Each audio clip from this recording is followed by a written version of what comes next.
Good evening, everyone. And we'll start with a short breathing meditation or exercise.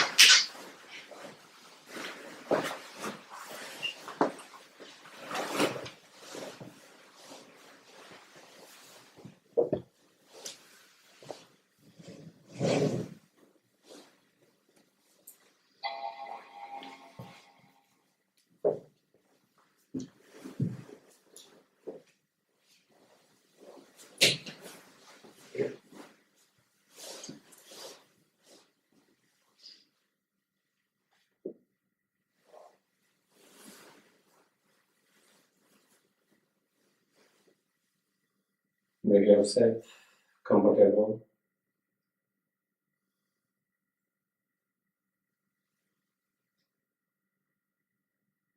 Straight your back.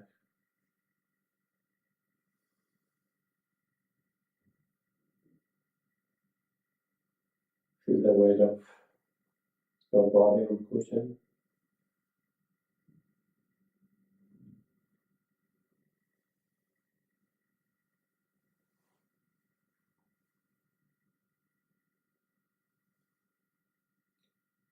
And bring your attention to the breath.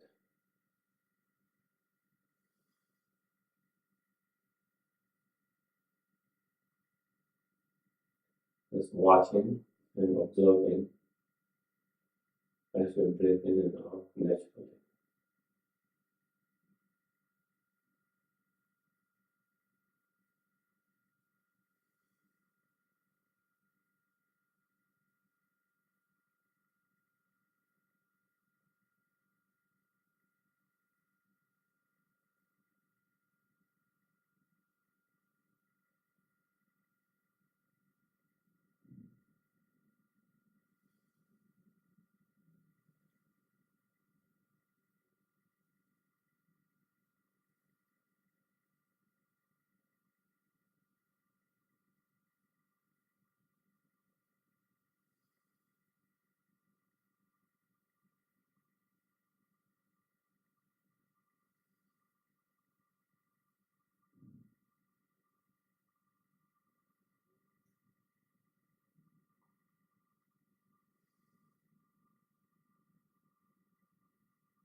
Then we can try to cultivate good intention.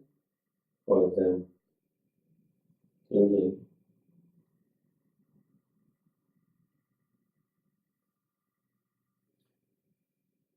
as long as we have the delusions,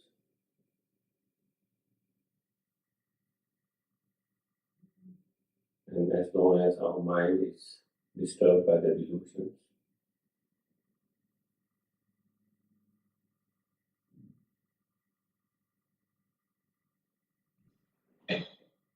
no matter how good the external situations are,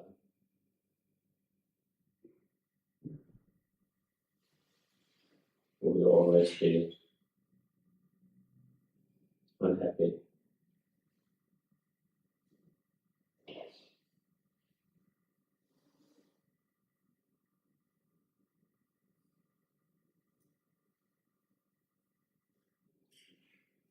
We might have good health, we might have a good job, we might have good house, everything weather is good, everything.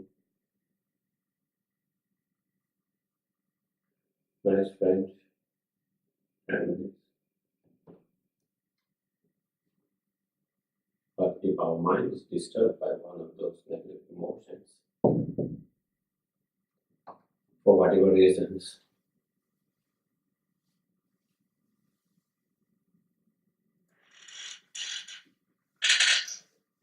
then nothing can make our mind peace, calm.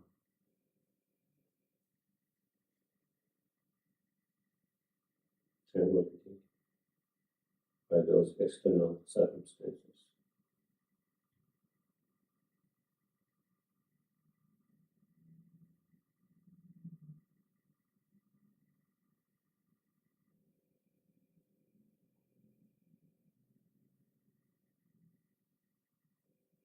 Therefore, it's very clear if we want to have a more peaceful mind,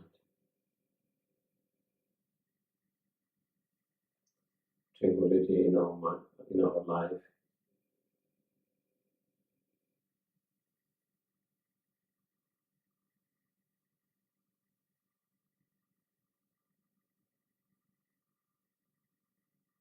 then we have to reduce and overcome those negative disturbing emotions.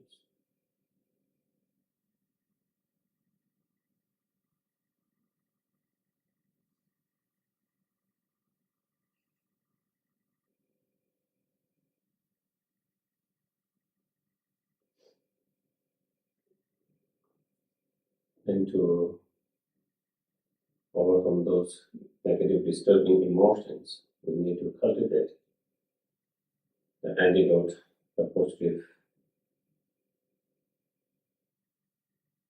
minds, especially high step of the Bodhisattva mind and wisdom realizing the ultimate truth.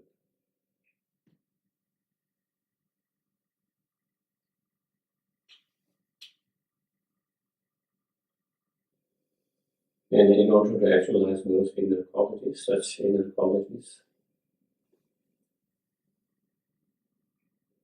we need to practice.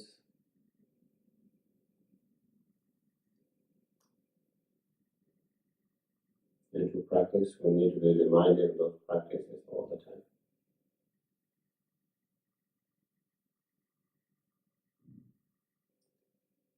For that very reason, that's why we are here.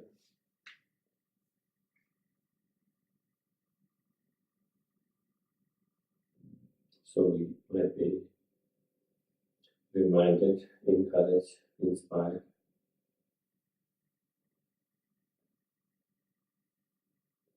to meditate, to practice, so that we can develop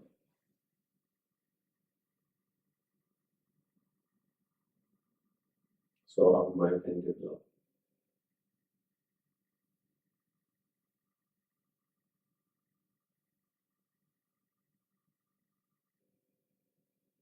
So that not only we find more peace and tranquility in our life, but also we can be more help, more beneficial to others.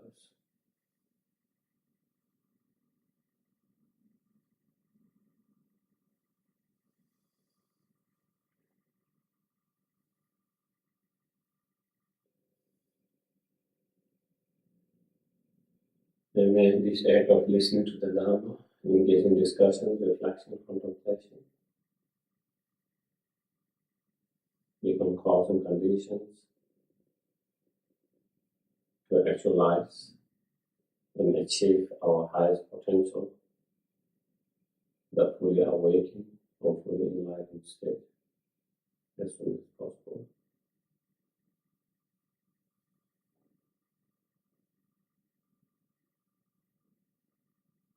So that we can be greatest and highest help and benefit to others and oneself.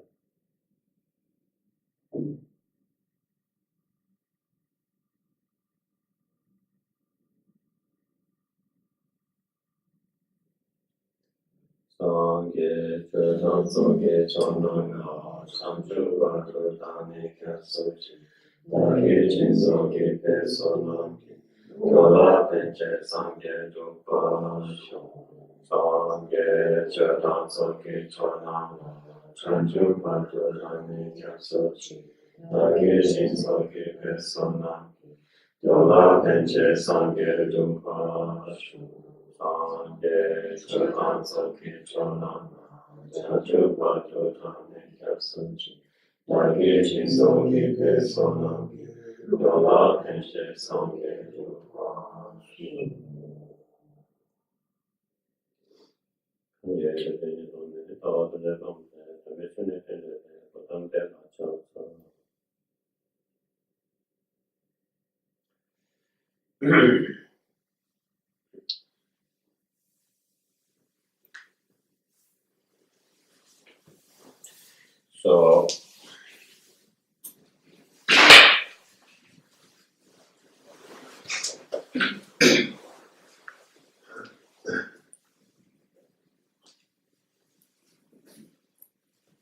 So, yesterday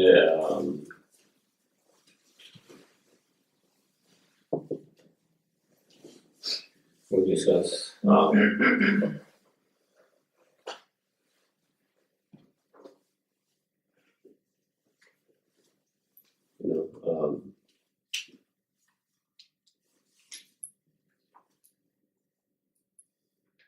the need to cultivate the Bodhisattva mind in order to fulfill the purpose of others and oneself, in order to achieve the highest ultimate happiness of others and oneself. And having generated the Bodhisattva mind in order to sustain, maintain the Bodhisattva mind, then the need to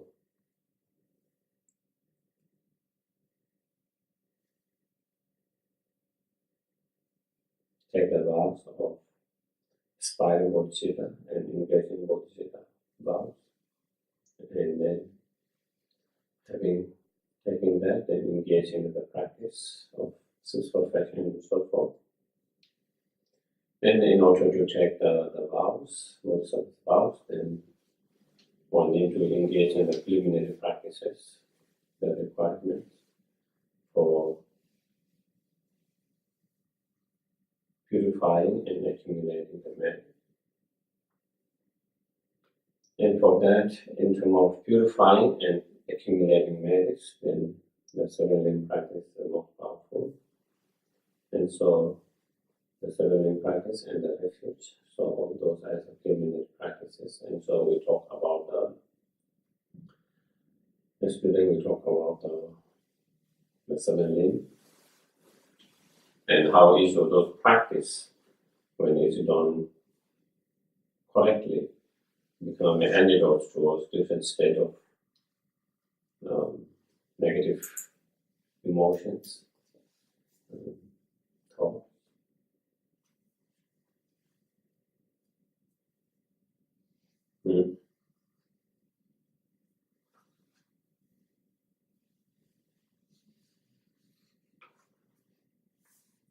So,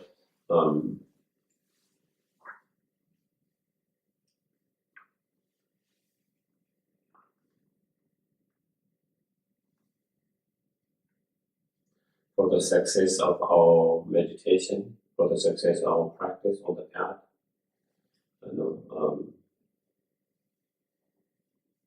we need the complete path, or the complete conditions. And when we talk about complete conditions, they talk about 4 conditions. Of course, the main conditions for our spiritual growth on the path is our meditation practice, the main meditations on the topic, on the subject, whatever you are trying to meditate on.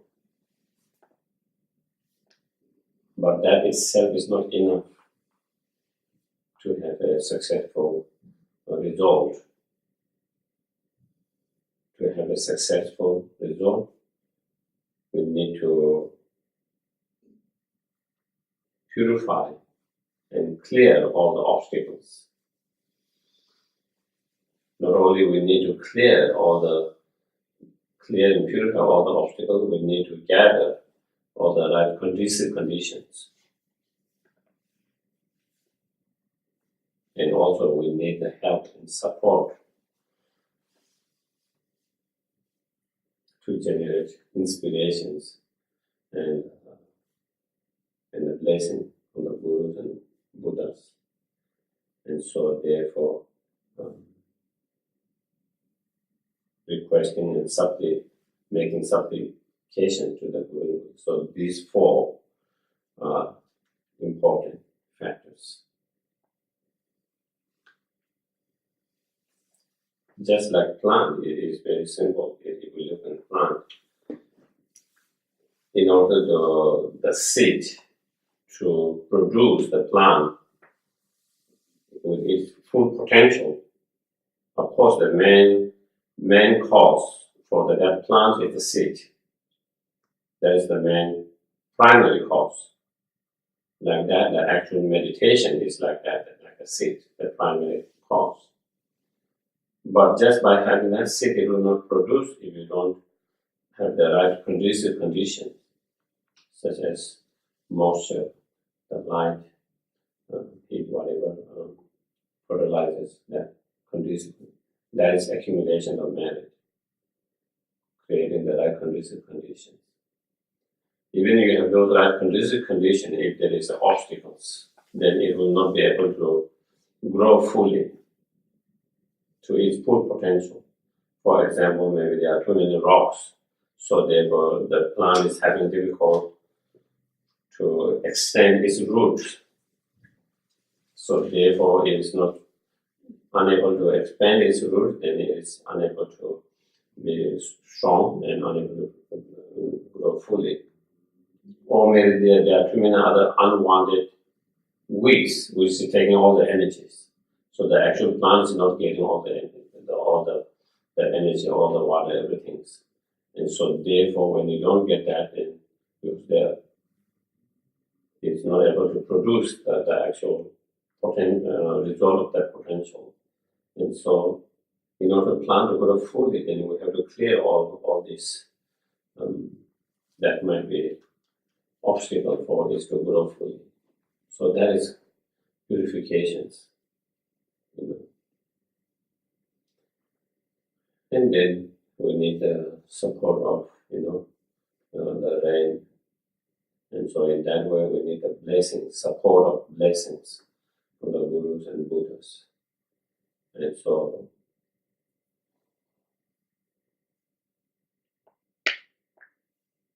also that is like the Guru Yoga or the refuge.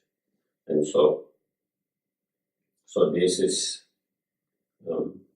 these are the, when all of those factors are there, then realizations come more easily, quicker, less, more smoothly.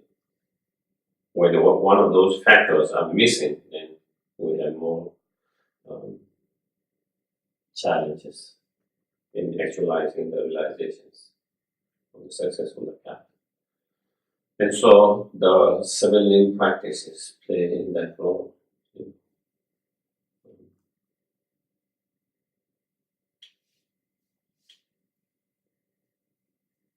Prostrations and confessions play as a role of purifications, making often, rejoicing, turning the wheel of Dharma, requesting turning the wheel of Dharma, requesting to live until samsara ends.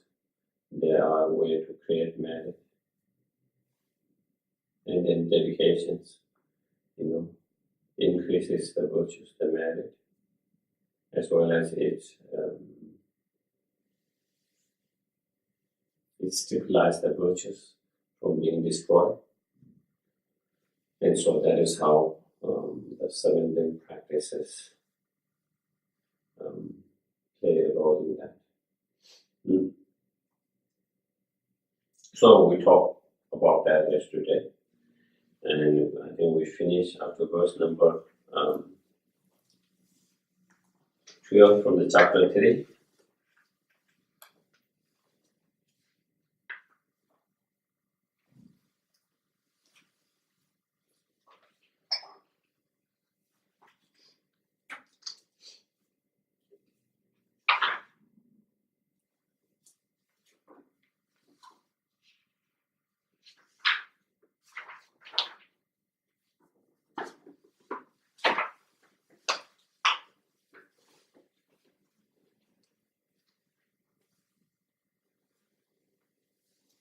So then I think we're at verse number 13.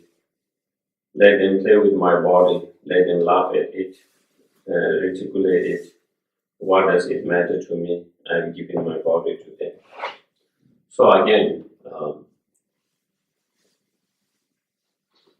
when someone engages in the Bodhisattva path, then as I mentioned yesterday, as Shantideva mentioned yesterday, the Bodhisattva dedicate everything for other sentient beings, including their life, their body, their wealth, virtues, everything. Totally dedicated for others. So when someone is dedicated all for others in that way, so then if people make fun of you by looking at your body, and so forth, laugh at it, ridicule it, make fun of it, so forth, we shouldn't be so disturbed and upset and angry about that. We shouldn't allow our mind to be so disturbed and destroy our peace. And we shouldn't allow our mind to be disturbed and generate anger and hatred. Instead, we should have this attitude saying, let them do whatever they want, let them say whatever they want to say. Let them have their own view, whatever they have views. It doesn't matter to me. What does it matter to me? Because it is something that I've already given to them, something I've already dedicated to them. So it is theirs. In a way, they can do whatever they want. So I shouldn't be so upset and disturbed by that. And so that is trying to train to keep our mind undisturbed, peaceful.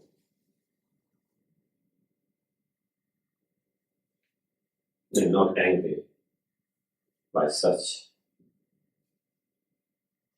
reactions or behavior or actions of others.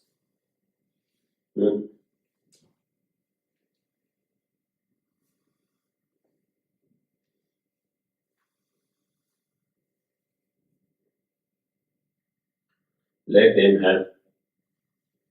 them have me perform deeds that are conducive to their happiness. And so then, does that mean we shouldn't take care of our body, protect it? So again, here is like we are for Bodhisattva, they are dedicated all for sentient beings. So in a way, they are renting. It's renting the body from someone else, the wealth, the virtues, all of that. So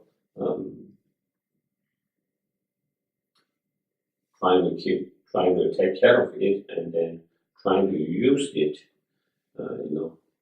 for conducive conditions. So then we use this body, to perform actions and deeds that are conducive for sentient beings' happiness.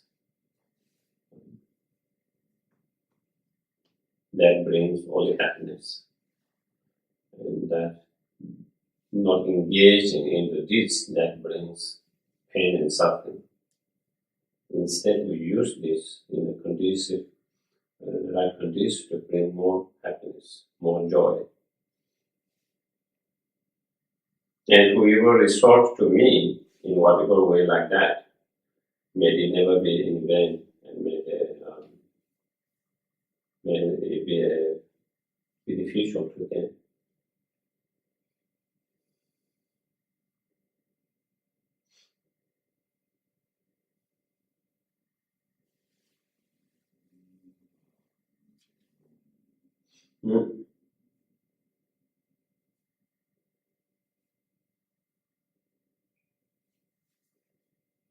So, dedicating everything for the happiness of others, even for their unkind behavior, action towards us.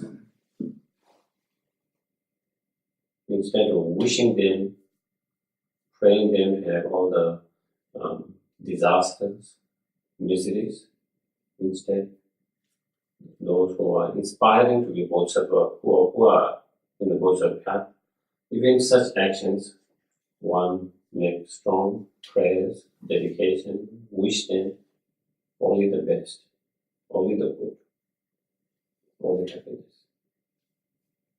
And for those who have resorted to me and have an anger or unkind thought, may even that always be cause for their accomplishing every goal.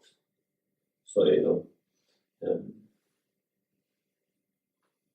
again, even when someone show us anger, unhappy, unkind thoughts, and express such thoughts through their actions, even when that happens, again, instead of reacting or responding with anger and hatred, instead we respond for such practitioner, responding with more compassion and wishing them,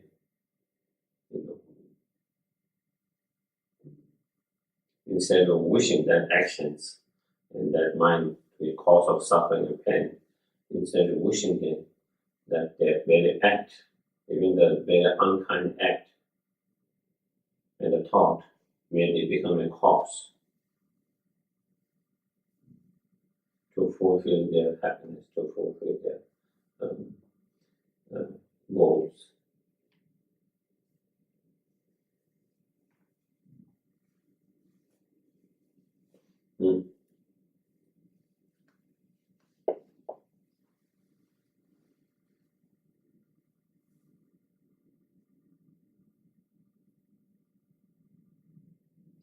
And then may those who falsely accuse me, who harm me, and who ridicule me all partake of the awakening. So, even when people accuse us falsely, without any basis, who criticize us, who harm us, who ridicule us, even when they're acting that, again, instead of again, responding back with anger and hatred and negative thoughts and negative feelings, ill-will feeling, instead, again, out of love, compassion, if possible, if not at least without being our mind, at least with more calm mind, undisturbed mind. We wish them all the best, all the happiness. And saying, because of their certain behavior and action towards us, we create certain karma, even though not in a very positive way at the moment.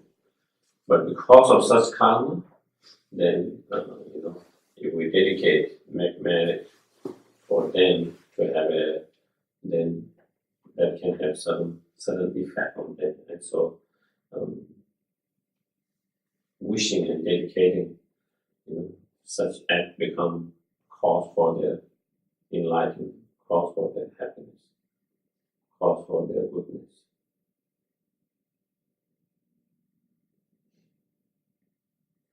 I think in the chapter 1, there's a verse where it says, to the Bodhisattvas, even someone look at anger in a certain way, of course, one creates negative, creates certain karmic connections, and due to that karmic connection, in the futures, again, they will be able to connect again, and because of that karmic connection, the Bodhisattvas can actually help them and guide them.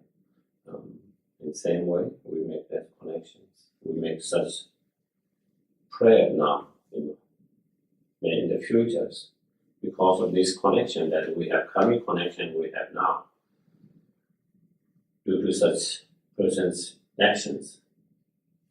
So may in the futures on the path, may I be able to guide them, may I be able to help them on the path, may I be able to lead them to fully enlightenment. So, making that kind of prayers, wishing, with that kind of positive minds. If we are able to do that, then of course, your mind is not disturbed. So, your mind is more peaceful, more calm.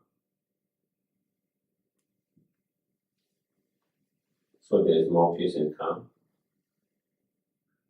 Because we didn't get so upset and angry. We did not kind of destroy our past virtues. Also because we didn't have anger and upsetness, we didn't create more negative karma.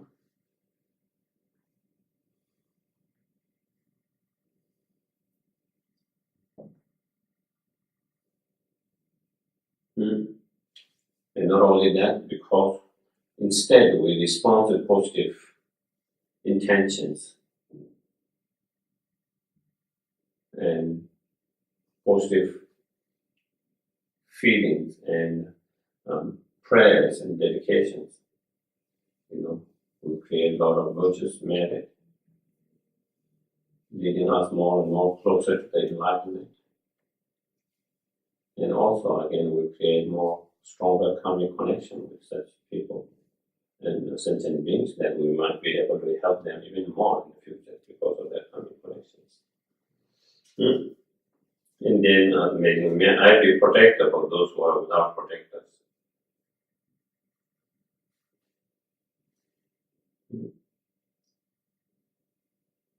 Guide for travelers, a board, a bridge, and ship for those who wish to cross over. So again, we try to protect in action whenever possible that there is an opportunity to protect someone, some sentient beings. Maybe sometimes we see some animals, even insects, drowning in the water. We can save them. We can try to put them in a more safe place. Such way we can try to protect them from drowning, from dying. Whenever we have opportunity for people who are traveling and lost and who need help, to be able to guide them, show them the road, the path. And if there's any way that we can help them, someone to cross from one place to another, in whatever way we try to do. At the same time, we make those dedication prayers that may I be able to be all of that in the future.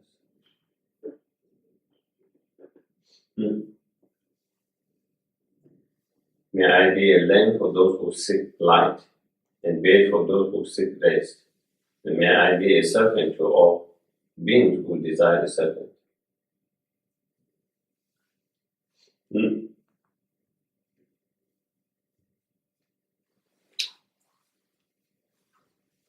So again, in whatever way we can help, we try to help in actions, and at the same time, we dedicate and pray to be able to do even more help in the future by being whatever their needs are. To all sentient beings, may I be a wish-fulfilling James. So just by wishing whatever your wishes, that will fulfill. So in the same way, may I be able to fulfill everyone. A vast of good fortunes, and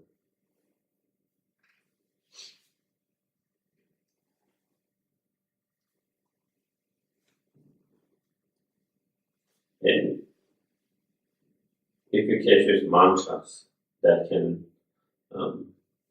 the vast,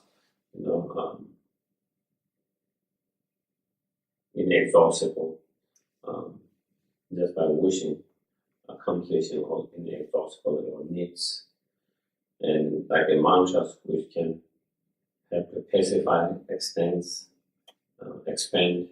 empowering, and so forth, and great medications,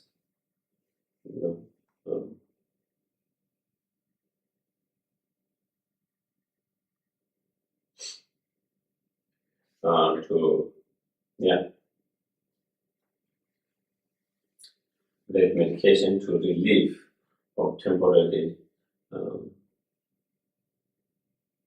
sickness as well as ultimate sickness, and wish fulfilling tree,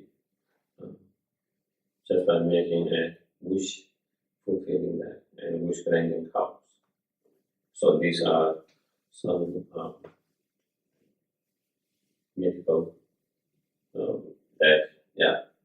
and just as earth and other elements are useful for various ways to innumerable sentient beings dwelling throughout infinite space.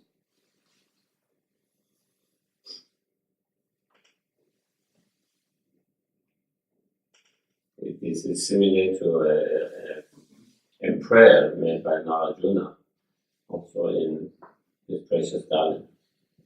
Sadhan Shuddhan Melon Bude Shingles.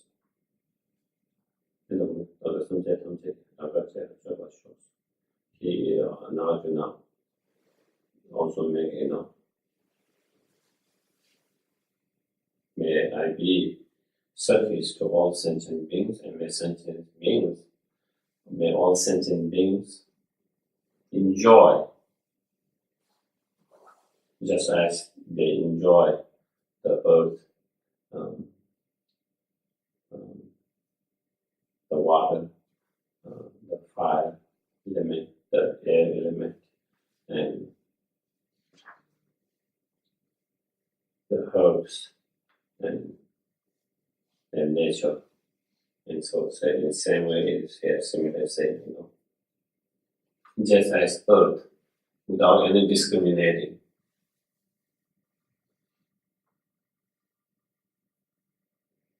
the earth element, the water element, the air element, the heat element, all of that, without any kind of discriminating mind, it circulates to all sentient beings.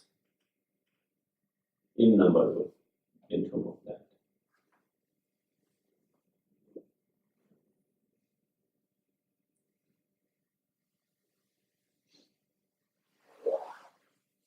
In the same way, here is saying, may I be also like earth, to be support to each and every sentient being.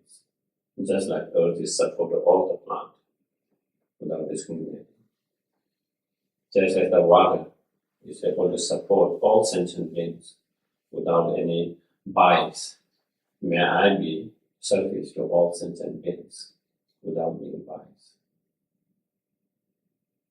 Just as the air, the wind or air is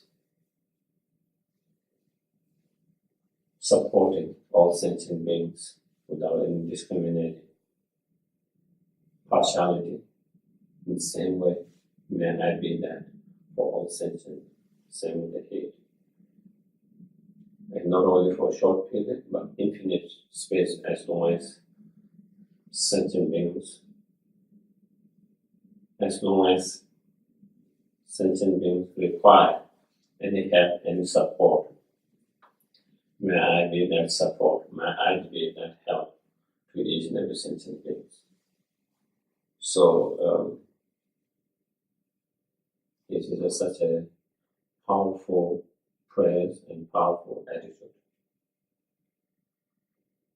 Even though we cannot be that at the moment, even though we cannot be in reality, in action, even though we are unable to be that at the moment, but at least we will train our mind to be able to be that in the future. Slowly, slowly, as we train our mind so that we'll be able to do that. So we'll be able to do that. So we make a strong kind of, develop strong attitude that may I be able to do that. And make a prayer like that.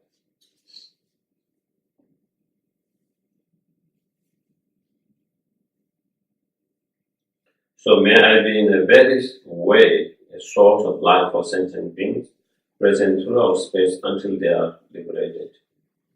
And so, making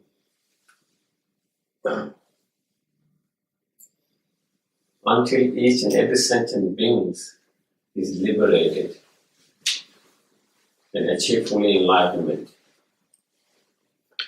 may I be service, whatever support, whatever help they need. So it is kind of summarizing all the other prayers that he made, different prayers. In short, in summarizing, that may I be whatever is needed to support the sentient beings for their happiness, to relieve them from the suffering, and to have their happiness.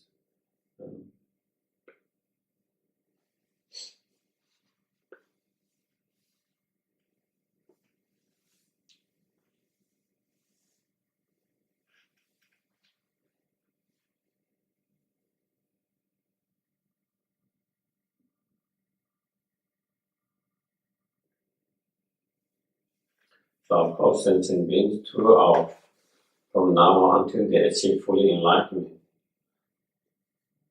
where they are in samsara as ordinary beings. And then while they are on the path and progressing, gradually, progressively on the path, such as path, 10 movements, they need so many help and support all throughout that. And so making prayer that has to be all support, all different support, external support, internal support, spiritual support, all that may I be in various ways in whatever is most needed and beneficial to each of them. So up to here is kind of like preliminary, then actually coming to the taking of the vows itself. So then, just as the Sukkada of all adapted spirit awakening, and just as they properly conform to the practice of Bodhisattvas,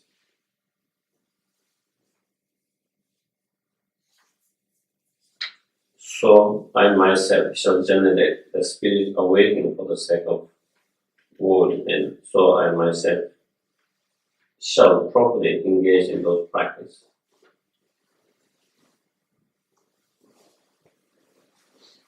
So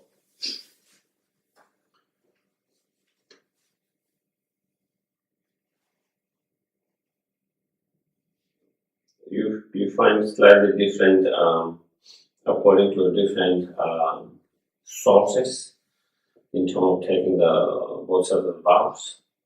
In some sources, they say you can take engaging and aspiring and engaging both are vows together in one time. But in some other sources, first you take the aspiring bodhisattva vows and then engage in bodhisattva vows. So in here it seems to present as where you take both together with these verses. So by taking an example of the previous Buddhas and Bodhisattvas, so basically it's saying just as all the previous Buddhas and Bodhisattvas have generated the bodhicitta mind, and then taking the bodhisattva vows, and then practice in the bodhisattva practice such as perfection.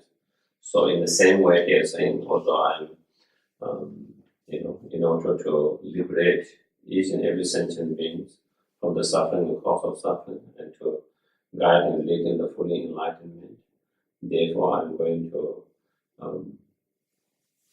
generate the bodhicitta mind, and then take the bodhisattva vows, and then practice, engage in them. And just as the previous Buddha and Bodhisattva has done. So that is. So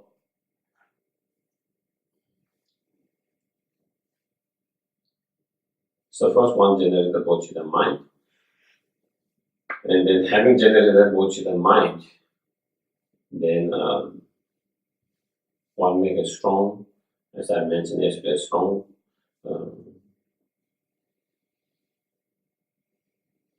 kind of promise or resolution or determination that I will not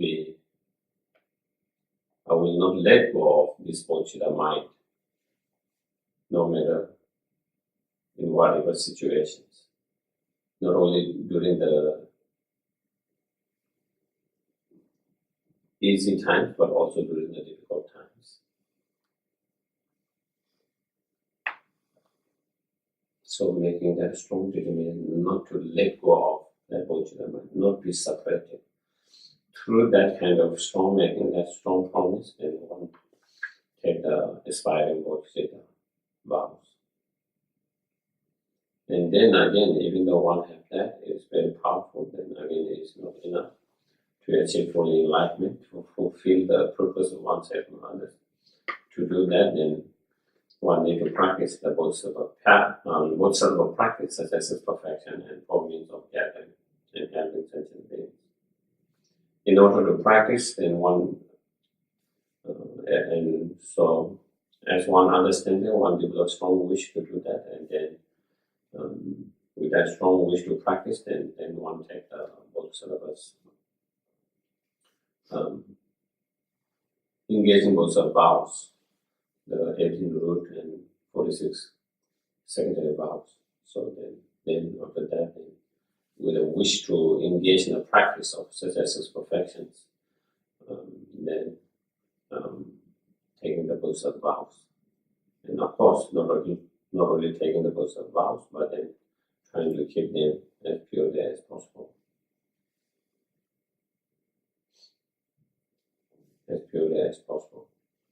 So this is the actual adapting the spirit awakening. This is the main.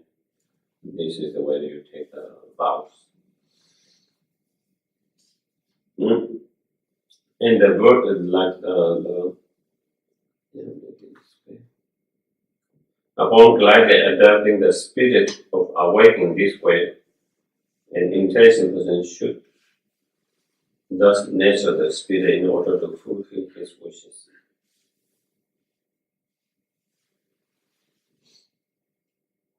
So then, having taken the bodhisattva vow, then in order to fulfill your own wishes, in order to fulfill the wishes of all sentient beings, then we should nurture the bodhicitta mind through the practice of such perfection and so forth. And then rejoicing. Now my life is fruitful, human existence well obtained. Today I have been born in the family of the Buddha, now I am a child of the Buddha. So then rejoicing, thinking that my life has been meaningful now. From the very beginning lifetime, we are out of our selfish attitude. We have always thought of our own well-being, hardly think about well-being of others. But in this life, due to our previous good karma, we have this precious human life. We've made the Dharma, but we made the Dharma, made the Mahayana Dharma. Due to the kindness of the Gurus, we have a little bit of understanding of the path, the practices, and being inspired by those practices and teachings. Today we make this incredible, commitment, promise of taking the Bodhisattva vows and to live according to the Bodhisattva path. And so that there can be nothing more meaningful than that. So,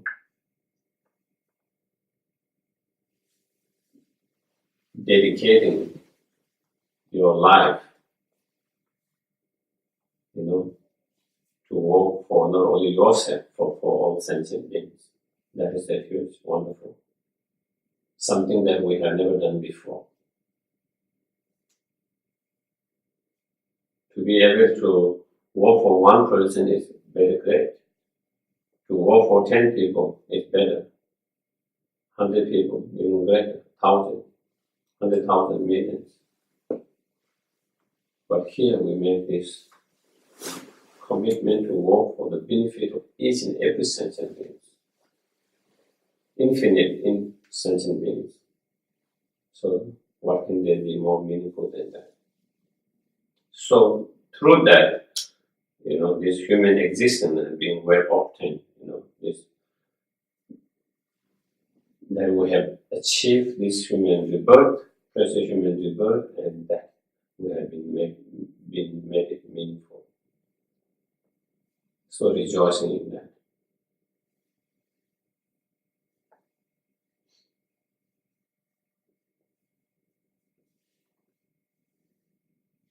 We might not be perfect. Even after taking the Bodhisattva vows, we might not be perfect in terms of being able to keep them pure, unpolluted, undiluted. But that is the process of training, learning. That's the process of improving. Nobody is perfect from the very beginning. No one is perfect from the very beginning. But then certain individuals make this strong determination, promise, the wish to perfect, the wish to get improved, get better. And even with that kind of wish, they are not perfect. They make mistakes and they learn from that. Again, they make mistakes and they learn from that. And slowly, less and less mistake. Less and less polluting, less and less deluding, and less breaking of the vows. And then slowly, that is how we improve. And so even just to make that strong commitment is incredibly worthwhile. Incredibly worthwhile.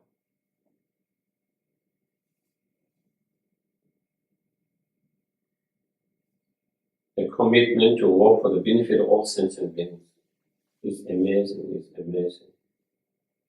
As Lama Zopa Rinpoche will say, unbelievable. Amazing. It is really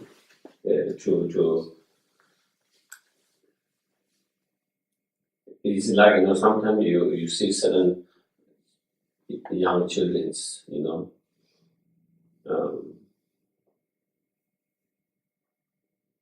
with such a great heart. They make certain point and whether they can really keep up or not, but just to have that thought, just to have that thought is wonderful, incredible. And so, and of course, when someone has cultivated the Bodhisattva mind effortlessly, as we talked yesterday, then at that point, the person has become in the family of Buddha and child of Buddha, someone become a Bodhisattva. And when you become a Bodhisattva, then definitely then you are known as child of the Buddha and born in. But for us who does not have that Bodhisattva mind, at least we can think now we have been, by taking those Bodhisattva vows, we have created incredible, strong imprint and seed to become Bodhisattvas in the near future. And so rejoicing for that. And it's very important rejoicing, as I spoke yesterday, our own virtues. Very important.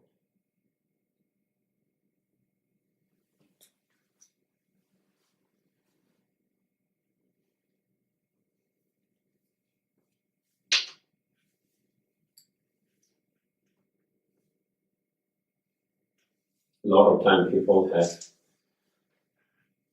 low self-esteem and about themselves.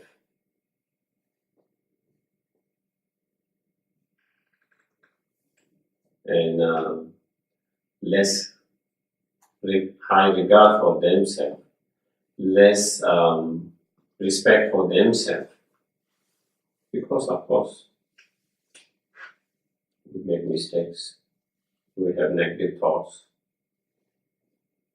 not just because we want to have those negative thoughts, but due to previous imprint and certain cause conditions, those just pop up. Sometimes we are even surprised ourselves by where did that thought come? How did that thought come? Like that, we are even surprised. But those thoughts come because there is strong imprint from the past and then certain cause conditions. Not because we want to have those negative thoughts, but definitely time to time we have those negative thoughts. And so when we have negative thoughts or when we engage something negative, it's quite obvious. We remember them more clearly. A lot of positive things we tend to forget more easily. That is how our mind is. And so then we remember the negative more and we forget the positive. So positive, we have to rejoice. Put effort to rejoice, and then try to remember that, keep up.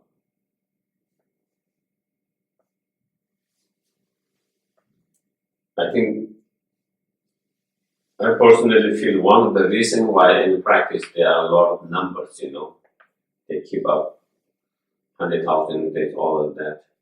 And sometimes I feel it is a way to rejoice. When you have all numbers, then when you look back, oh, I have done that much. There's something you can rejoice to. And it does help to see that sometimes otherwise we feel, our mind there has been some changes, but the changes are very slow and very subtle. And sometimes we feel, I've been in Dharma for that many years, what have I done? There's nothing to really show.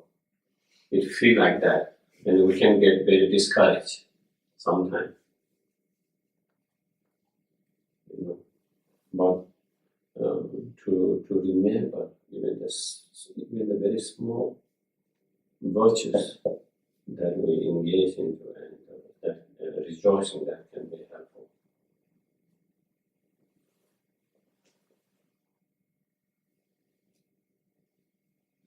I was reading one book. It's called, what's the name of the book? hardwired happiness or happiness hardwired. It's by one psychologist, and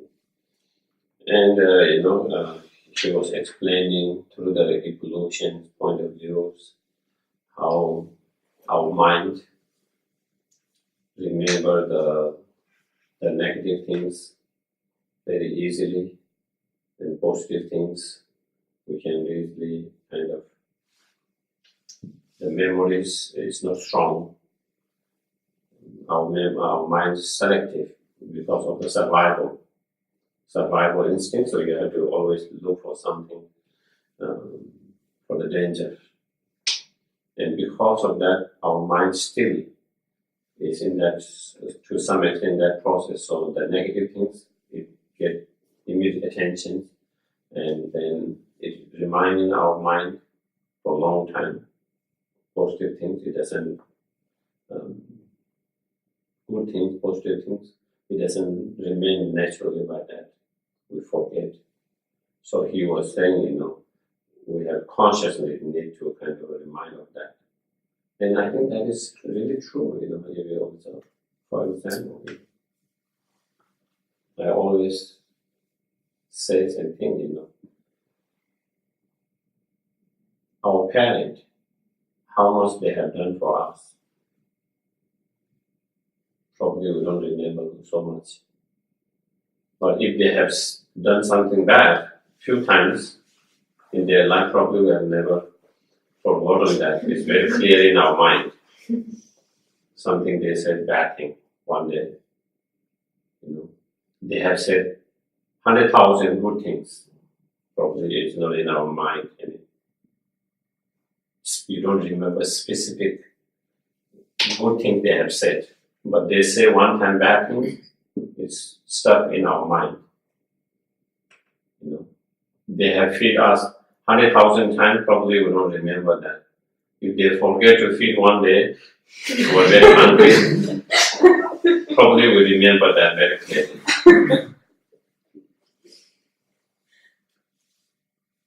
And because of that, it feels the reality is that.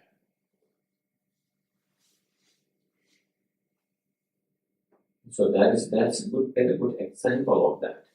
And so that is why we need to focus and meditate on kindness of mothers and others consciously, because even though they have been kind, our memory, there is no strong memory, we have forgotten all of that.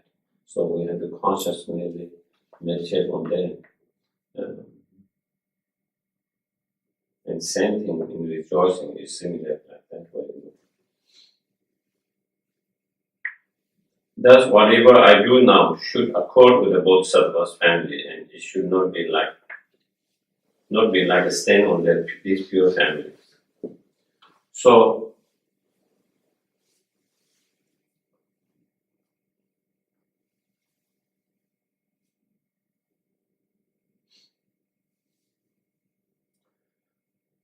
having taken the Bodhisattva vows, and by making commitment to follow the path the Buddhas and Bodhisattvas has followed, and to follow the same path like themselves, having making such a commitment, promise, then that means,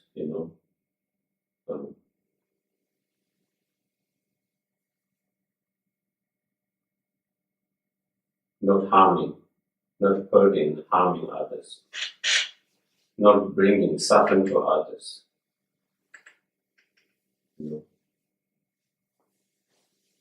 And that means always trying to help and be benefit to others, to become more beneficial, helpful to others.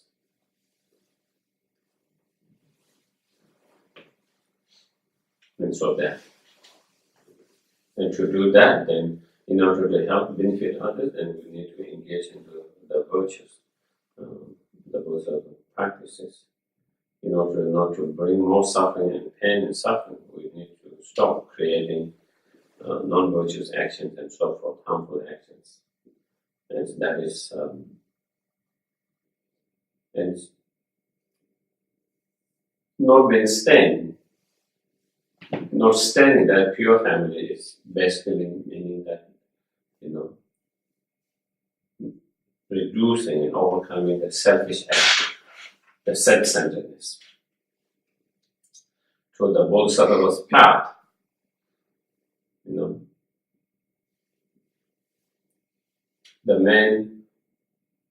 one of the main purpose of taking the Bodhisattva vows is to increase and improve our loving kindness, compassion, bodhicitta mind, cherishing thought for others, concern for others, and to reduce the selfish attitude, the self-centeredness. And so when we have too much selfish attitude, self-centeredness, then that is when we stain that pure family of Bodhisattvas. So letting go of that, reducing that, is the main key. So the stain here means stained by that selfish attitude. To be able to keep the Bodhisattvas' morality or the vows clearly, then if we have a very strong selfish attitude, self-centeredness, then it will be very extremely hard to keep the Bodhisattva's precept, the vows.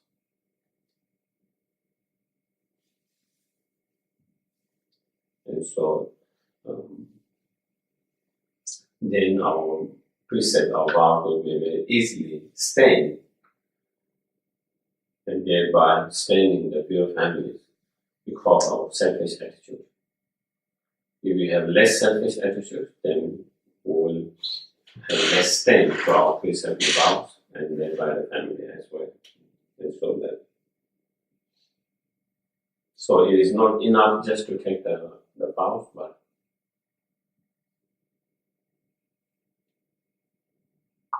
putting effort to maintain, to keep, to observe them as pure as possible. At the same time, despite trying our best, sometimes due to not being mindful, sometimes due to strong delusions, it could be imprint, it could be karma, whatever, strong imprint, sometimes we do make a mistake. And when you do make a mistake, also learn to be gentle, kind. Is important.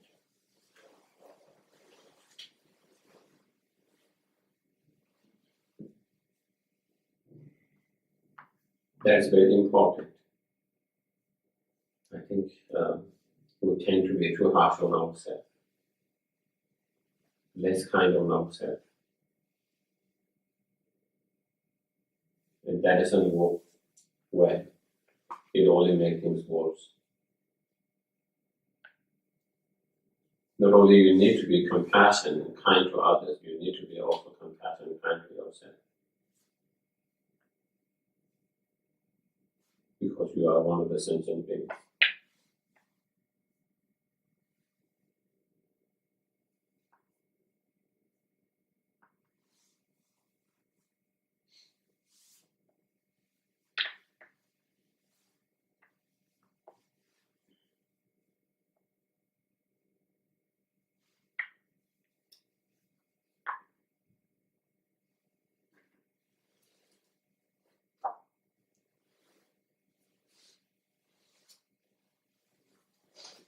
The most important thing is that we are putting effort and trying to improve, to get better, to become better. As long as we are doing that, then we are on the right path, on the right track.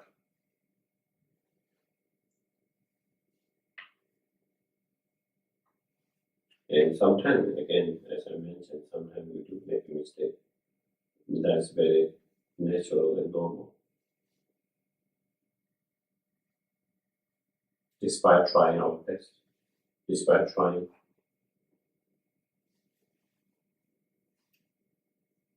Even the Bodhisattvas make a mistake. If there's anyone who doesn't make any mistake, it will be the Buddha. Some make bigger mistakes, some make smaller mistakes.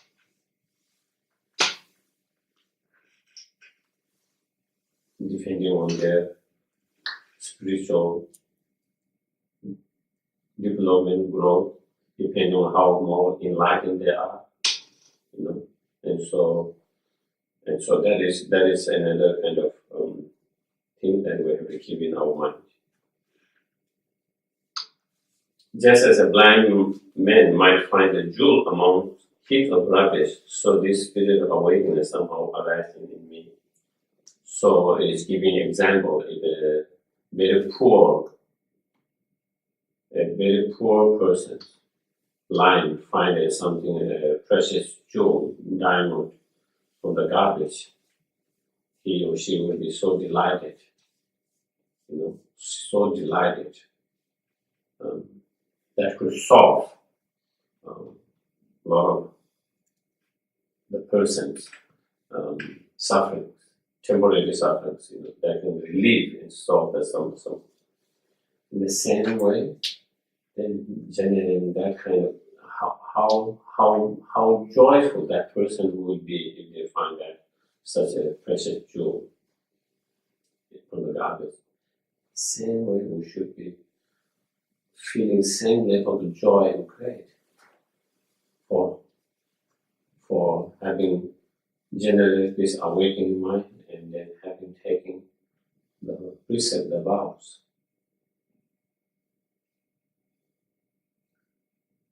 In a way, this life, samsaric life, is full of suffering,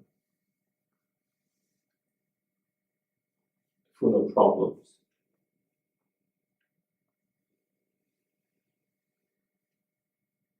In a way, it's like a garbage to some extent.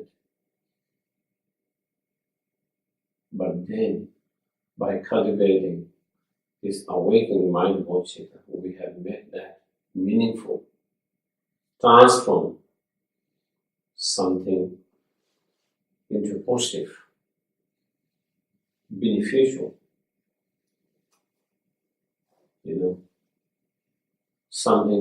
making something not so useful into a great useful through the cultivating bodhisattva and taking the awakening mind. So that way then we try to generate a great. Is something which impossible becoming impossible.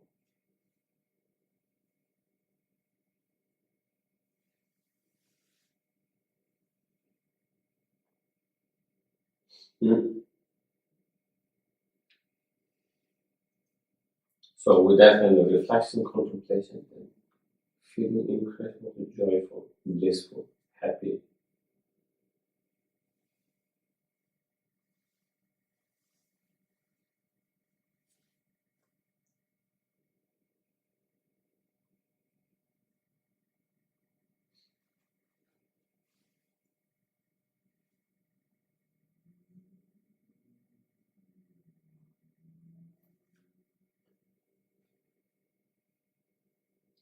Whether this life,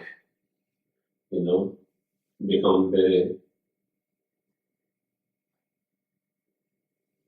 precious or a garbage, useless, it depends on how we use our mind, how we direct our mind, how we use our mind. And so, if we use this life to develop more love, more compassion, more awakening mind, for broader purpose, then it becomes precious.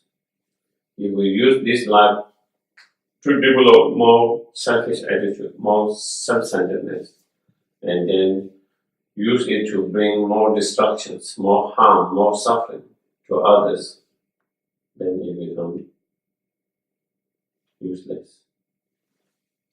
And so therefore, by cultivating that bodhisattva mind, then we have made this incredibly precious, and so that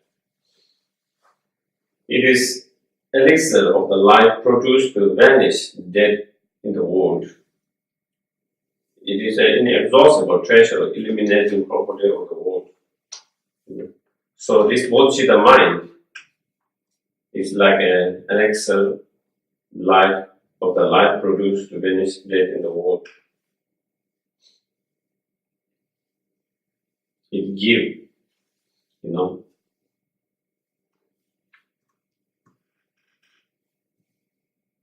this Bodhisattva mind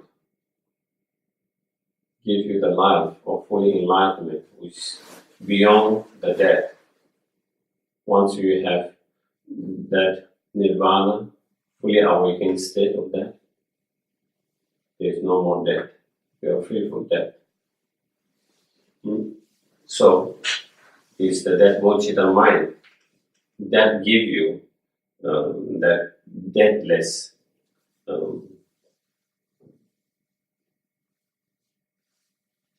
state. It is an inexhaustible treasure, illuminated property of the world.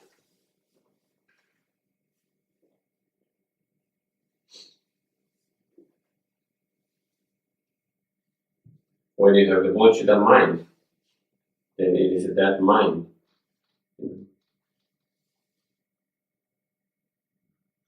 that can overcome inner sense of poverty. And when you have overcome inner poverty, then you also overcome external poverty. It's due to internal property that external property is produced.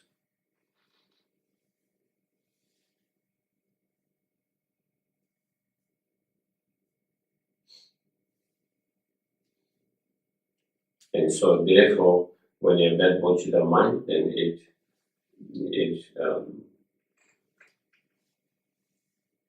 eliminates internal, external property.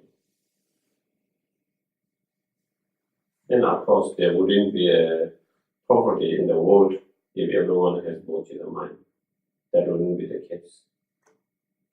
It's due to lack of love and compassion. It's due to selfish attitude that we still have so much poverty in the world.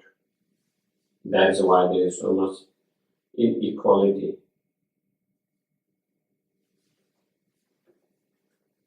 If everyone has that Bodhisattva mind, that wouldn't be the case. Nobody will be starving. Nobody will be dying without having a health care. Nobody will be dying due to not having to eat, starving. Nobody will die for not having a place to live in when it's cold and too hot. But the reality is continuing to happen because there is a lack of love and compassion. So when we are able to develop that love and compassion, Bodhisattva mind, then definitely those suffering, those poverty will be eliminated.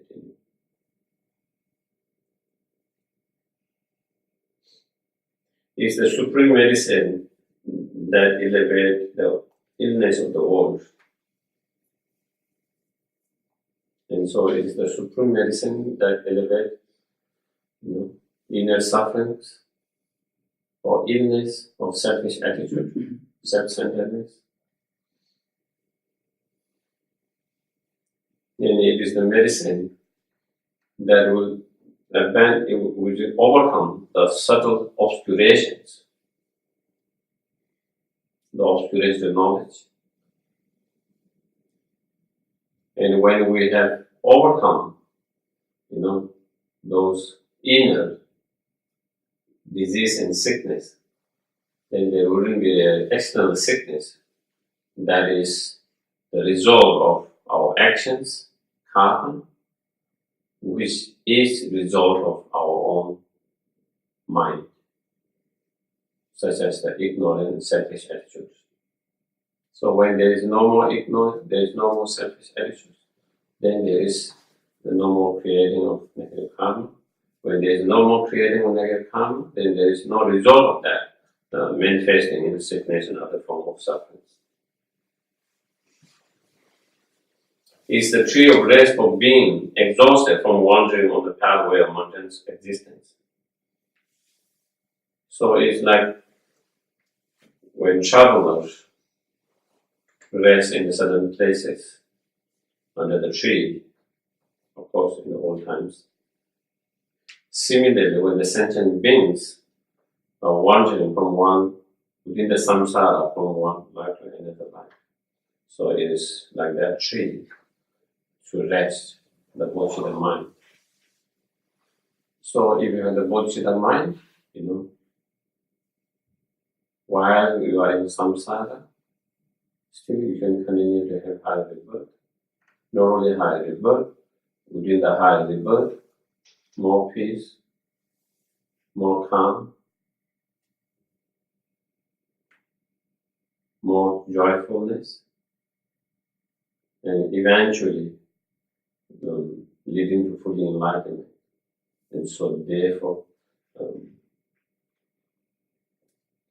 someone who is traveling from the ordinary state on the path to enlightenment, the Bodhisattva mind is like a tree where giving rest to that.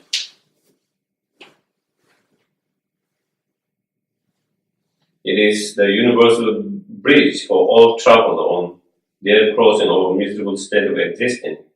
Is the racing moon of the mind that suits the mental afflictions of the world.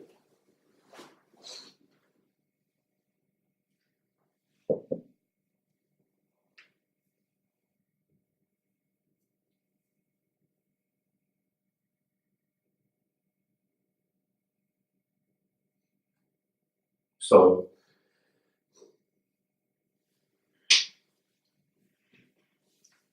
when you have the Bodhisattva mind, then definitely your mind is one. When you have Bodhisattva mind, you develop incredible inner strength, courage, confidence.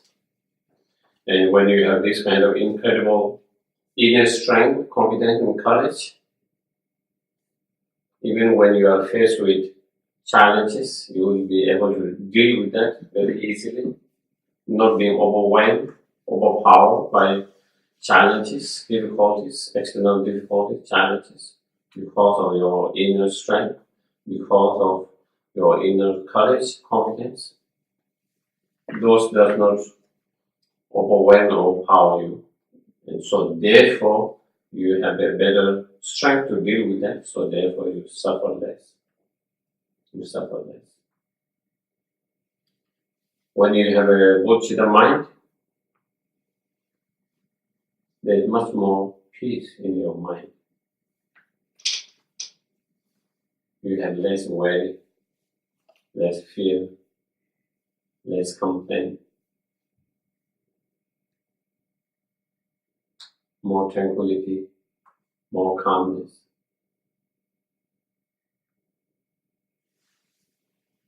And when you have that kind of more, less worry, less fear, less complaint in our life, more peace, more tranquility, that will also affect your body, well-being of your body. So that mental well-being also will affect your physical well-being.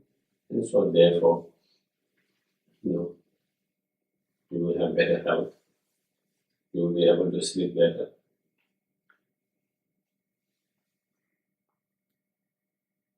You will be able to enjoy, whatever food, everything more. All of that.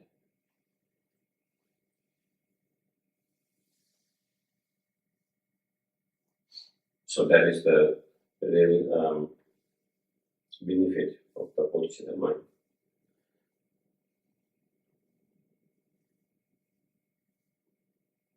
In the heat, when there is a heat, the rising of the moon, full moon, brings some coolness, breeziness, and soothe the heat. In the same way, when our minds is kind of heated by afflicting emotions, such as anger, hatred, ill will feelings, selfish attitude, or when our mind is kind of heated by those negative emotions, then go to the mind like that moon, full moon, that has the energy to soothe and to soothe the heat of those delusions.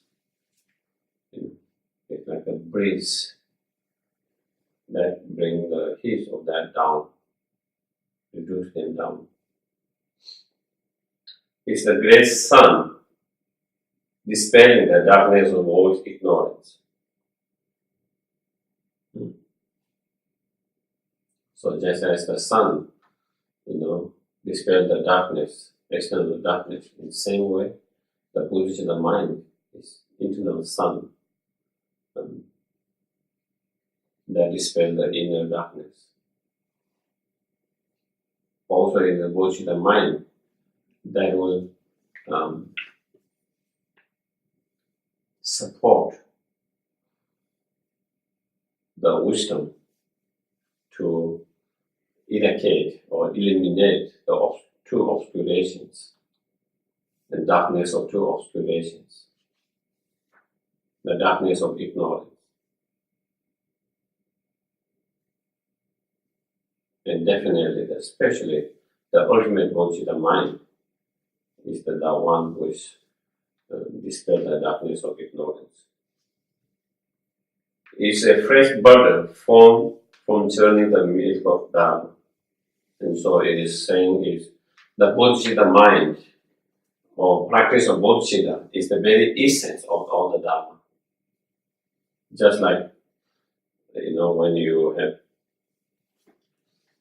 churn the milk to make cheese from there, or butter from there, taking the essence from that. Taking the essence from the milk by churning that, you make cheese, butter, the essence from that. In the same way, the essence of all the Buddha's teachings and the practice is the Bodhisattva mind. All the Buddha's teachings are directly, indirectly, some way, a method to lead sentient beings towards the fully enlightenment, towards the fully enlightenment, towards their greatest potential, the fully enlightenment. And the very gateway, the very foundation, the very gateway to the fully enlightenment in the Bodhisattva mind.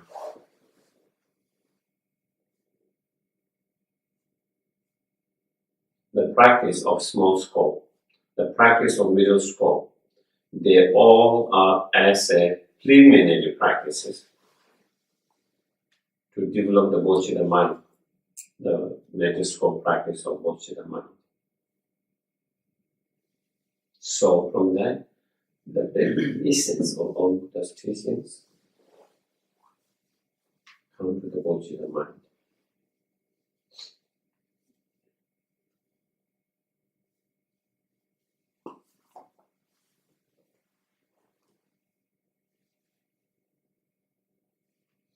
And for the caravan of beings traveling on the path of the mundane existence, in cyclic existence, and starving for the meals of happiness,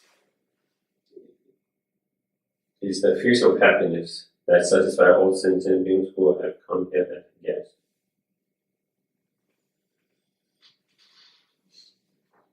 So, that Bodhisattva mind is that that can fulfill the happiness of all the guests,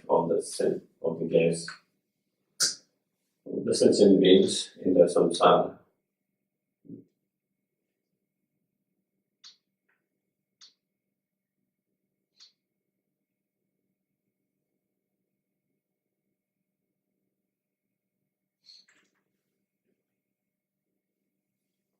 the happiness of Bodhisattva mind is nothing compared,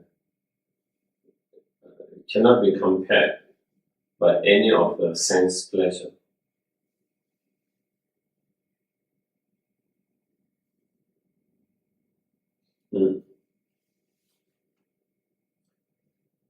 And today I invite the world to the Sukha, the wood and temporary happiness.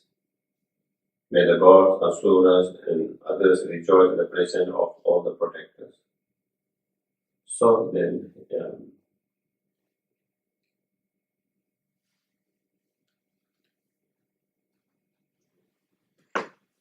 I saying, I invite as a witness to all the Buddhas, Bodhisattvas, for generating Bodhisattva mind and taking the Bodhisattva vows and making the commitment, promise to work for the temporary and the ultimate happiness and benefit of all sentient beings from now on until fully enlightenment and also after enlightenment. And so, as a guest, as a witness to that, and I have made that kind of promise, that kind of commitment. And so that is something that I can rejoice, and it's something everyone can rejoice. So that everyone can rejoice in the presence of all the Buddhas.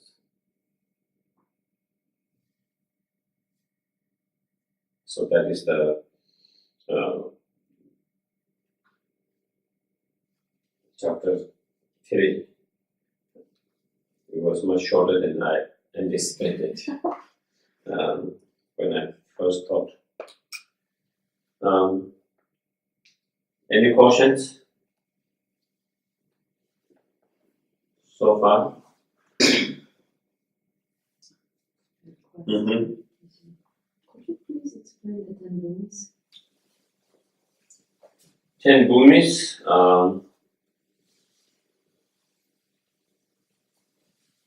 First bhumis, second bhumis, third bhumis, after 10 bhumis.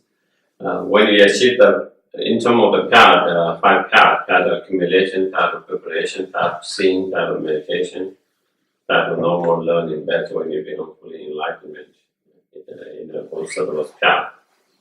And when you reach the path of seeing, so between the path of seeing, starting from there until the end of the path of the meditation, then there are 10 levels of Bodhisattvas.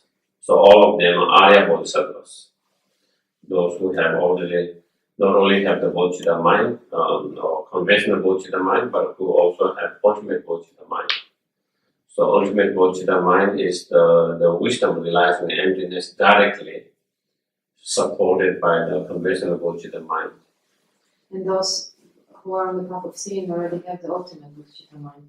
Yeah, they have both conventional. When you enter the path of accumulation, then you have the conventional Bodhisattva mind. Then when you reach the path of seeing, then you have the ultimate Bodhisattva mind.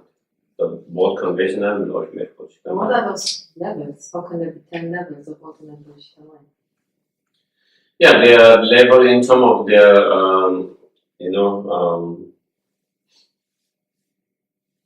when you achieve path of seeing, then you overcome what we call the gross level of the very, very gross level of the delusions, kunta, which is they're fabricated by some kind of those delusions that have been fabricated by some kind of reasoning and so forth.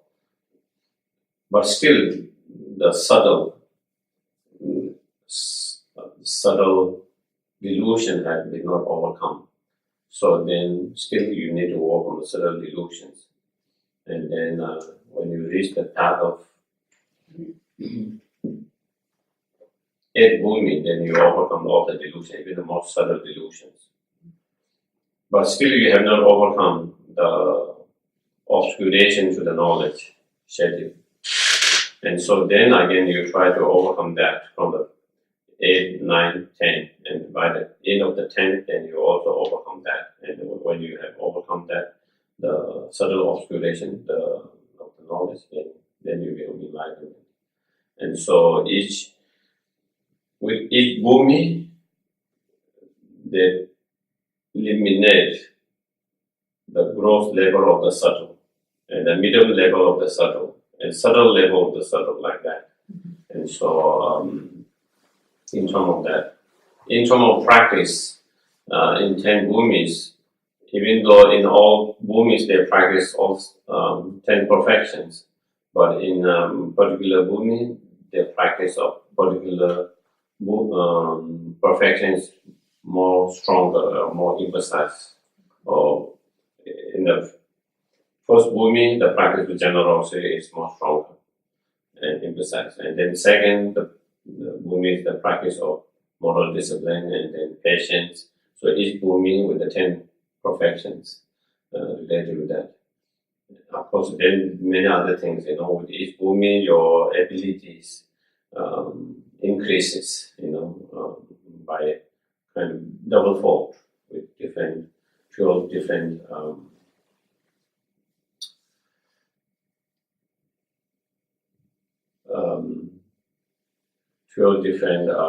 abilities to help benefit and so on and so on. Yeah. Such as reaching the path of vision, the vision is simultaneous. We can see the arising, the dependent arising, and the empty at the same time. When we reach this state of mind, there is no backwards. Is that so? When we are in accumulating or just preparations? Yes. There is still be possible to be back because the bodhicitta is only just an aspiration. It doesn't happen. It cannot happen unless there is a vision of emptiness. Is that so? Well, the sequences of whether one have understanding bodhicitta mind first or understanding emptiness first, there's two sequences in the path. It is for the more sharp faculty bodhisattvas. First they have realization in emptiness, then they have bodhicitta mind in terms of sequence. For less sharp faculty bodhisattvas, first they have bodhicitta mind, and then they have realization in emptiness. So the sequence can be different according to different individuals. In terms of bodhisattvas, those who are more sharp faculty and less sharp faculties. So depending on that. So of course, when we have the first path, the path of accumulation, that time, as we were discussing yesterday, the bodhicitta mind is very strong. It is effortless, spontaneous, natural, but still it's possible that someone can fall back. So even within the first path of accumulation, there are 3 stages. What we call smaller, medium, and great stages. In the first path, you can have bodhicitta, but you don't necessarily need to have realization and emptiness. But then in the path of accumulation, in the great one, then you need to have realization and emptiness. You have realization and emptiness. And so from that one, there is no coming back. So even on the path of accumulation, when you reach the third path, and from there is no coming back. The first level of bodhisattvas on the path of accumulation, the first one, there is possible them to fall back if they don't continue strongly, there is possible of falling back. But otherwise, when you reach even within the first part of accumulation, the greater stages, then from there is no coming back. In terms of coming back, then it's not possible to lose your bodhicitta mind. It's not possible to lose your realization of emptiness. This is the direct realization of emptiness. No, in this case, the direct realization of emptiness comes in the path of seeing. Mm-hmm. So in the path of accumulation, path of preparations, still you are seeing with a more conceptually. It's not just a intellectual understanding, it's experiential understanding, but it is still with a inferential, using reason and logic and analysis, instead of direct. And so with that, again, you continue to practice, and then the dualistic view becomes less and less, and your dualistic become more subtle, and then when you reach the point of part seeing, then in that meditative equipoise, then there is no dualistic view. There is without any dualistic, then you can see directly. So in the first two parts, there's a correct experiential realization of emptiness, but it's not direct, because there is still inferential, using certain analysis through reasoning and logic like that. But it's not possible to fall from this. Once from you reach the path of accumulation, the high, the great third level, then it is not possible to fall back. And once you have the direct realization of emptiness, you only have it in the meditational equipoise, and at which point does it become kind of spontaneous, where you can perceive both the ultimate and conventional reality without having to be in the meditational equipoise? To see the both truth directly in simultaneously the same mind, then only when you become fully enlightened that one sees. But definitely,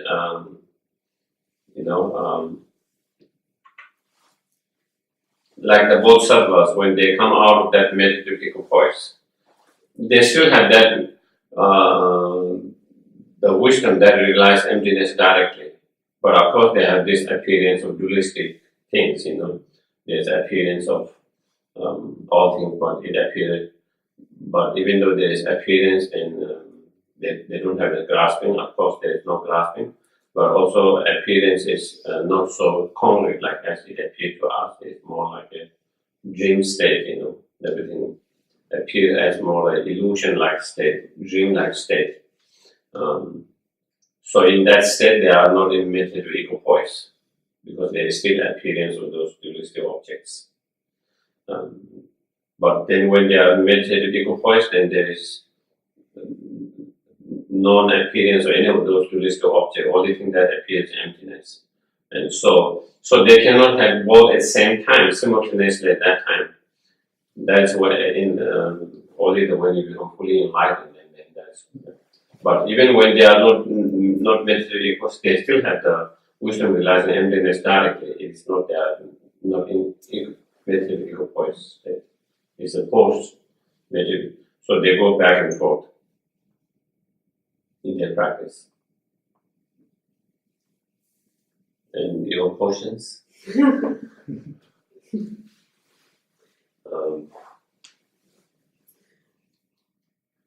As you kind of think about bodhicitta, and you have this aspiration for the bodhicitta mind, right?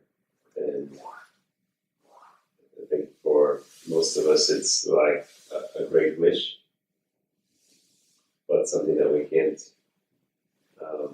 hold all day long. And that as we go through the chapter 3, I think there's lots of things where you can apply it or where you can think about it.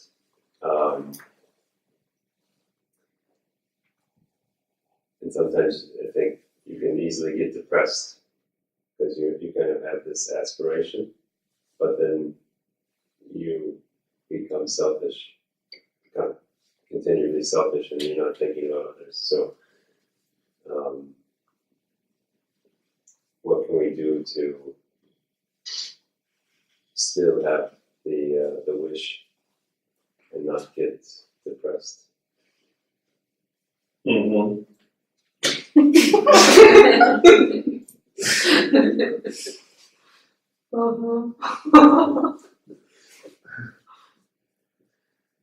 I think I am at that level.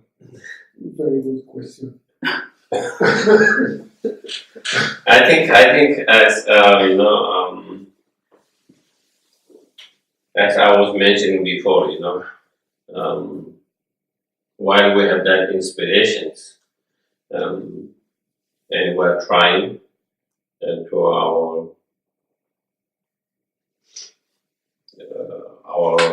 our ability to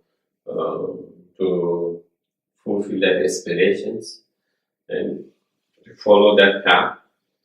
But again, because of our so strong imprint from the beginning of the lifetime of this selfish attitude, self-centered, it's not like we can just let it go like in a 1 year, 2 years, maybe probably it take many lifetimes before we can totally kind of not feel any selfish. And so when you do feel selfish time to time, you shouldn't be too harsh on ourselves. And that is where depression comes, when we started to become harsh on ourselves, I'm still selfish, I'm still not there. And so that is the way of looking is always, for example, maybe before we met the Dharma, we never even had any idea of thinking of all sentient beings. Forget about all sentient beings, we don't even think of all human beings. We don't think any, it's not about, not saying about every day and every moment, but even in just life, we don't even have concept of all sentient beings, concept of doing something for all sentient beings, dedicating for all sentient beings, having an intention, motivation for all sentient beings. That is not even in our mind. At the moment, at least, that is in our mind. That is a progress, that is an improvement. And even though it's not 24 hours, at least every morning we try to, with the intentionally, with the effort, we try to generate Bodhisattva mind when we do the practices, when we start the practices there. And throughout different stages of practice, maybe evening, if we're doing, also we try to again reconnect with that. And so in that way, it's not just inspiration you have one time for the life, but actually every day we try to connect with that inspiration. Every day we try to connect with the aspirations in that way. And the way we have to understand is, maybe at the very beginning we are 100% selfish. And then with the practice, slowly, we become 90% selfish. That is progress. Slowly, we become 80% selfish. Slowly, 70, 60, 50% is, we are selfish sometimes, we are less selfish sometimes, and back and forth. And slowly, 40, 20, 30, and that takes time and practice over the time. And I think that is, we have to see bigger pictures in the wrong, and I think that can be helpful. Instead of trying to compare where we are and actually Bodhisattvas, who is totally non-selfish. To reach here, that's our inspiration. We are here and we have to accept. I'm here, and if I'm here now, I should be happy. I'm on the right path, I'm going, and I think that is how we should try to look at that. Yes. I have a question. You were saying a while ago that if give an example. If somebody does 100 good things, you don't remember them. Mm-hmm. There's one bad thing, you always remember it. So I think you were saying that this is a survival mechanism from evolution, because that one bad thing could be life-threatening, whereas 100 good things were not threatening. So we would remember what was threatening. This is how I understood it. But I think maybe there is another explanation for that. People tend to like to dwell on negativity.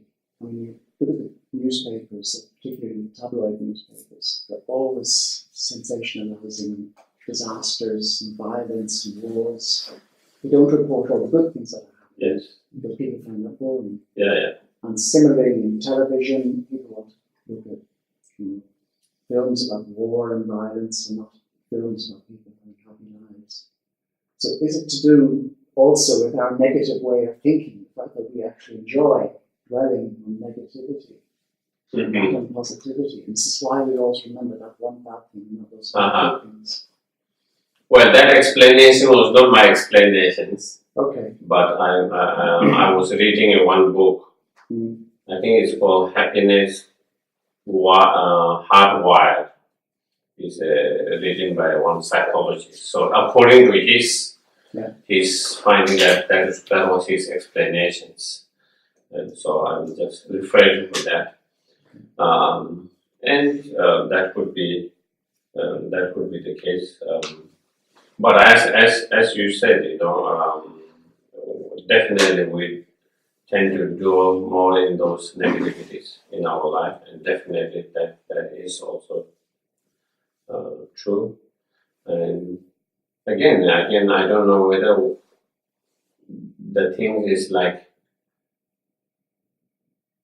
in the news, if there is a highlight of bad things and highlight of good things, some of our attention is always goes to the bad one more quickly, or is more so obvious, whereas the good one seems to be less. It doesn't strike so quickly, or it doesn't keep our attentions. Maybe the first attention is this one, and so I don't know, and because of that, maybe that's why the news and everything is sensationalizing like that, because people tend to pay more attention on that than other good things, boring, and so. But again, I don't know whether it is something to do what he explained with that survival thing or not. I'm not sure. If you go deeper in that, where that come from. But definitely, that's the case that you mentioned about that. And so that is why we have to put effort consciously to reflect on the positive things. Because to negative things is without putting much effort, our attention goes very easily.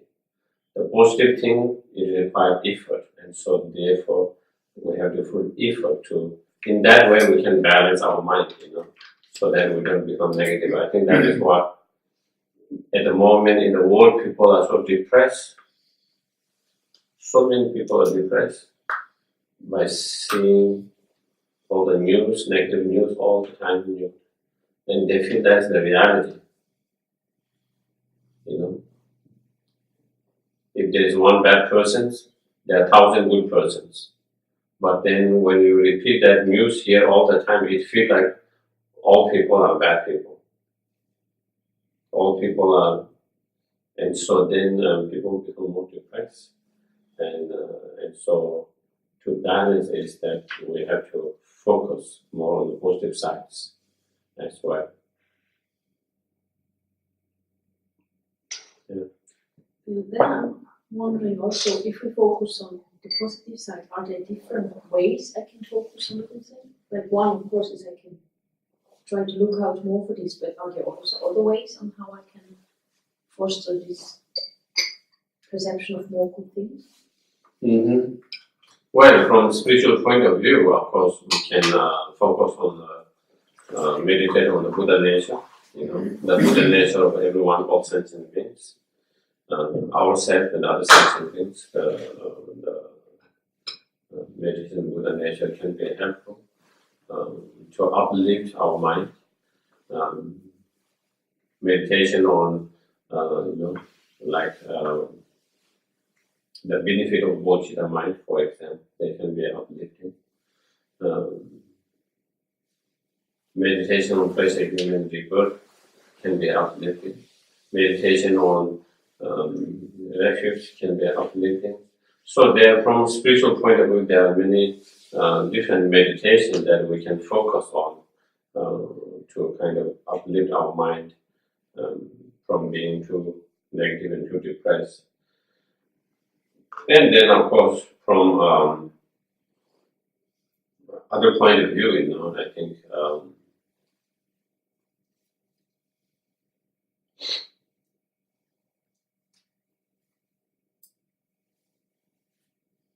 paying consciously more attention. Sometimes you have good news as well, even though maybe that might not become a big news. Doesn't cover in all news, but sometimes you see here and there the good things that people do, and to read those things can be encouraging, uplifting. There are so many stories like that, like I think last year there was some kind of fire in one of the mosques in Texas. They don't know what they were trying to find. Maybe there was some electricity shock or something, they don't know. And then, in 24 hours, they needed to rebuild it, they needed to, I don't know, like 600,000 or 700,000. And in 24 hours, they had more than they require. There are poor of people from all over. Just supporting them. And those are very encouraging.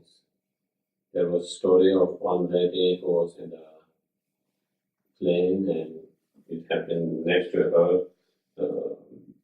That's what she was doing, and she was teacher, and then talking about that, and then how difficult it is in some of those public schools, in certain areas. Predominantly kind of poor neighborhood, and how they struggles to have even basic like pencils, books, and like that. And so, because they were talking, she was kind of sharing her experience, and then the person was all next to her that were on the plane was so moved by that, she offered some money, and then to give her artist as she could. And then people overheard that, who were on the back and moved by that. And then I shouldn't be listening, but I overheard that, and I would like to give some donation for that. And then there was someone, and even someone said, I don't have much, but. And then all started, and then it became kind of more known, and then support started to come from all over, and like that. So there are so many news of people, compassion, care, and love, support, and help. We hardly hear those news. We only hear when someone is kind of being nasty and bad, and then people's mind, they must have started to create image of people being all the human beings being very nasty and unkind and all of that, And so to see all of that, to read those kind of news, it's very encouraging. And to find if there is one bad person, there are 100 good persons, 1,000 good persons. And so that can be uplifting, like those kind of news like that. You can always find those inspiring news. I think that happens everywhere, all the time. Yeah. So we'll do the dedications. So Geshe, tomorrow we do the teaching. Let's do the chapter 2. Yeah. Although you didn't want. No, I did. I won't do that. You can be that patient. Everybody here is going to be here tomorrow? I will send you the text, so that's why I'm asking. Okay. Alright. I'll send you chapter 2. Well, it is just, I will just kind of, some of them, it doesn't, not need to go verse by verses. Some of them, like the verses with different type of offerings and like that, So, yeah. So we do the dedications. And so, do all the virtues that we have created. We dedicate for oneself to achieve fully enlightenment and lead all sentient beings to that fully enlightened state.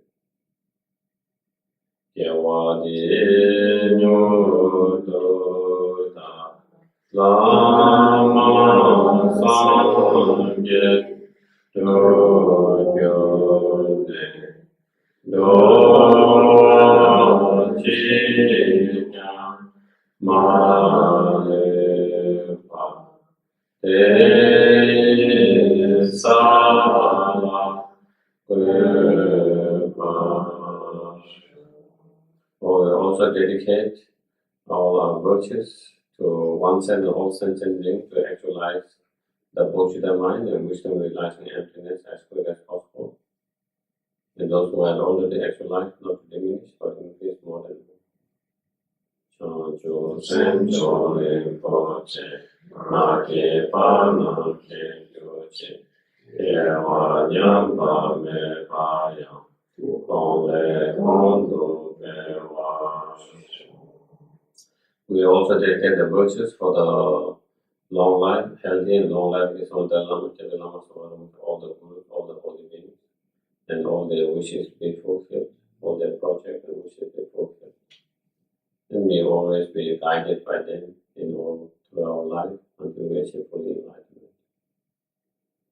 Hare Rave Kove Shinkande, Endan Dewa Malu Chungwe Chere Sewan Ting Ting Jatso Ye, Shabe Site Patu Ting Ju Che, Tu Chang Shin Chang Guen Jabe, Ten Sin Chong Pe, So To Po Te, Cho Song Ku We Le Mo Tu Chu, Pa Ta So Tu Che Guen Tu Sha Te.